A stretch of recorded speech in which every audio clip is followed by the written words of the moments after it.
Today, we're going to talk about Saturn, and not from the cookbook version, but from its more esoteric and deeper understandings of how it is a major underpinning of this reality that we're now experiencing. Let's dive deep into the mysteries and message of Saturn, the ringed planet that rules the material world and time. Join me as we uncover its hidden symbolic meanings in the realm of astrology, astrotheology, mythology, esoteric mysticism, but also how all of this is tied into shadow work. From ancient mythologies to modern spiritual practices, Saturn has been imbued with symbolic significance that transcends its astronomical importance. So let's explore the esoteric connections between Saturn and the human experience, delving into themes of karma, time, and spiritual growth. Discover how this celestial body has been revered and feared throughout history, and how its secrets can be applied to our own personal journey of self-discovery. Hello and welcome to Starwell Astrology. My name is Shari and I am a Western tropical astrologer. I specialize in shadow work. In specializing in shadow work and having done many years of this practice, it has led me to deeper understandings, especially when it comes to astrology, that then has guided me to astrotheology. And in studying astrotheology, I began to see a huge link with the reality that we're now experiencing and how Saturn is a primary indication of this reality. Most of us know that the ancients worshiped the sun, and although sun worshiping may seem primitive, it is still being done today, hidden in plain sight.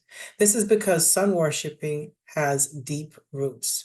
Sun worshiping was not just about the sun in the sky as a gauge for each season, although it was used for that purpose. However, sun worshiping was so much more.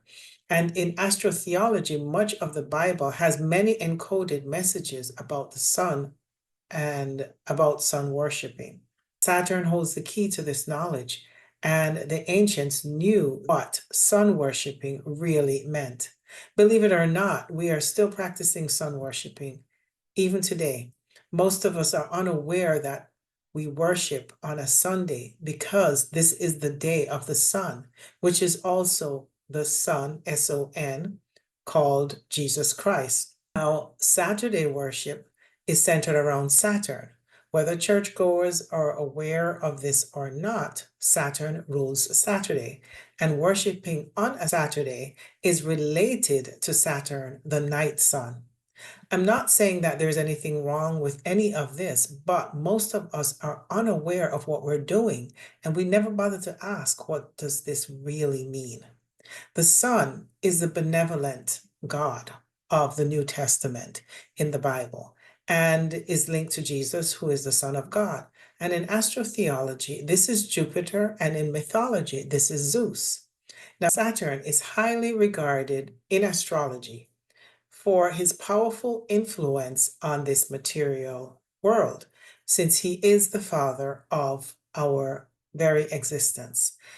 Christmas is for the day sun worshippers. From an esoteric perspective, this is a celebration of the sun, S-U-N, as well as the sun, S-O-N, his birth or his rebirth. But there's also Saturnalia that is celebrated around December prior to Christmas, and it's celebrated each year. This is Saturn, the night sun or the black sun. All worshiping is about the sun. Check out my previous video on Saturn for more information. So why do we worship the sun, we might ask? Saturn has deep roots in this reality. He is the father of this material foundation that manifests this physical reality. And this is why those who are informed have access to this occult knowledge and knows that Saturn is the demiurge of this physical world. To worship Saturn may seem strange to those who are unaware, but we have been doing this without realizing it. I'm not saying this from a perspective of being good or bad. It's just knowledge we should become aware of. Now, Saturn who is also Kronos in mythology, is given tribute in plain sight all around us. Saturn is represented by the male phallus severed from Uranus in the Greek mythology. Saturn rules time, and all things are born out of time, but he needs his counterpart, which is space.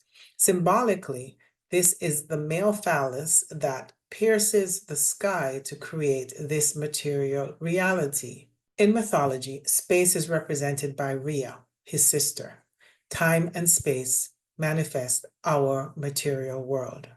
There are indications of this tribute everywhere. Saturn enables the physical reality since he rules time, and in astrology, he is the element of earth.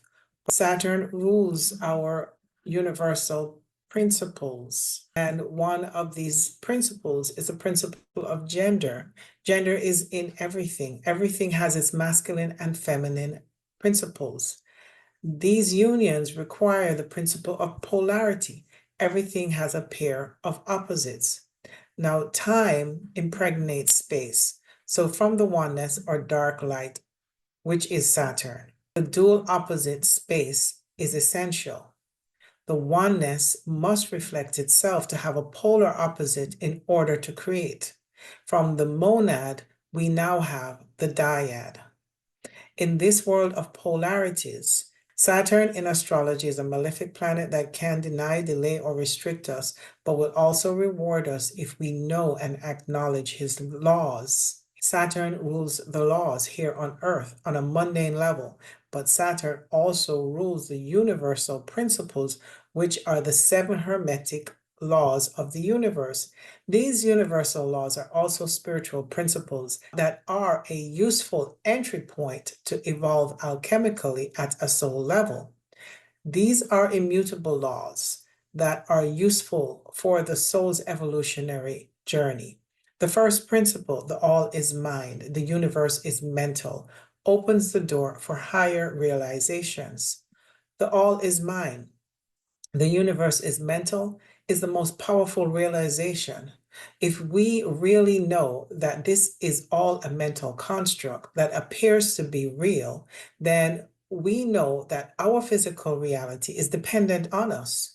It's our unconscious identifications to our lower mind that allows us to give our power away into believing that this reality is who we are.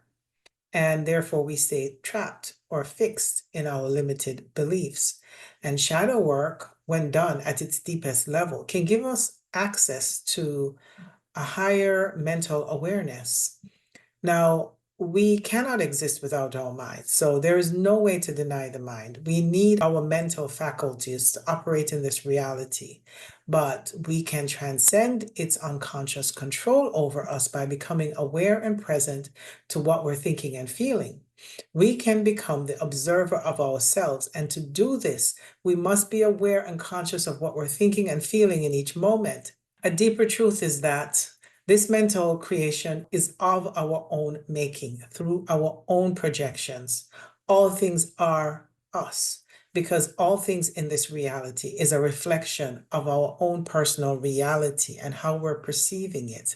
All of our existence comes through our own perception of reality. And this really is where we hold our power to transcend the lower mind and get access to the higher mind, which is our higher awareness. We can transcend the power of Saturn that bounds us to time, but time does not exist in the present moment.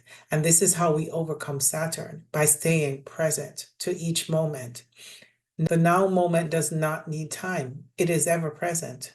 With shadow work, we can become the observer of the mind and all our thoughts and feelings.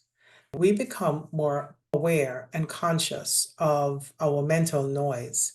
Eventually, we realize that the mind is repeating the same thought patterns that trigger emotional reactions. And this keeps us stuck in a mental loop of unconscious reactive behavior. And we keep making the same choices over and over again. Now we become completely engrossed in them. And this mental chatter keeps us stuck in our experiences. However, if we are simply present and aware, it doesn't mean that life doesn't go on and we don't continue to have experiences, but we do this from a perspective of being conscious and aware. Then we're able to make more conscious choices. And once we're able to make more conscious choices, we're aligned in our true nature. We have to be present to the now moment. And this is how we transcend Saturn, because Saturn needs us to be entwined with time and our mental loop in order to grab us and keep us focused on a future that is not here and now. If we're present, we're able to stay in the here and now. We transcend the trap of the karmic loop of repetitive patterns that we're automatically responding to. So the trap of Saturn is to keep us stuck in the mind-made reality where we are fixated on our day-to-day survival. But as we awaken, we become aware of what we're choosing moment by moment. And just by becoming aware of our choices in each moment, we're able to break the cycle.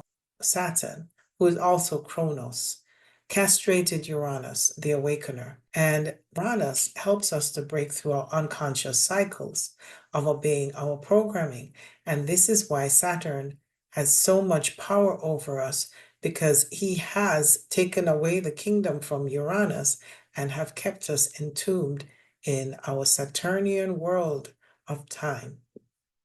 However, if we start to use these higher spiritual principles, which are the Hermetic laws, and by first understanding that we're operating from our minds and we're completely identified with what we're thinking and feeling in each moment, once we become aware of this, we then have the chance to get access to Uranus, the awakener. He breaks the cycle of repetitive thoughts that recreate karma.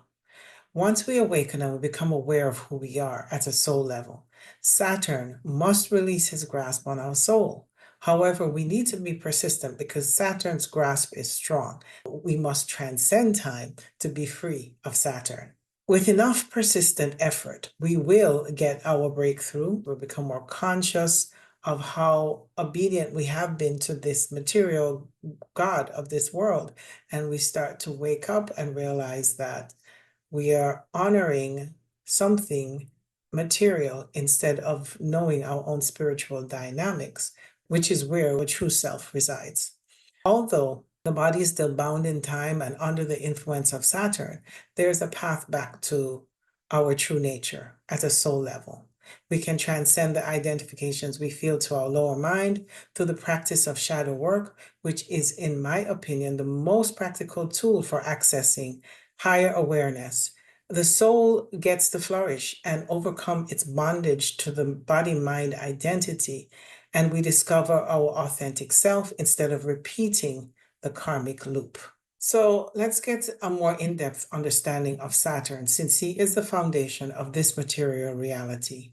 From an esoteric perspective, Saturn, like I said, is the black sun, but he's also the black light, and black light is inert. We call this the zero field of nothingness, emptiness, or the void. If we practice silent meditation and are able to fully drop into ourselves, we know this field as a silent void of nothingness. The 0 point of nothingness is where everything comes from.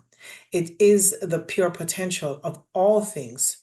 From this 0 point that we can now call counter space, the physical world gets manifested through our minds as we focus on the material world that Saturn rules. In astrotheology, the Old Testament of the Bible is the depiction of Saturn, who is the lesser god that rules over the material world.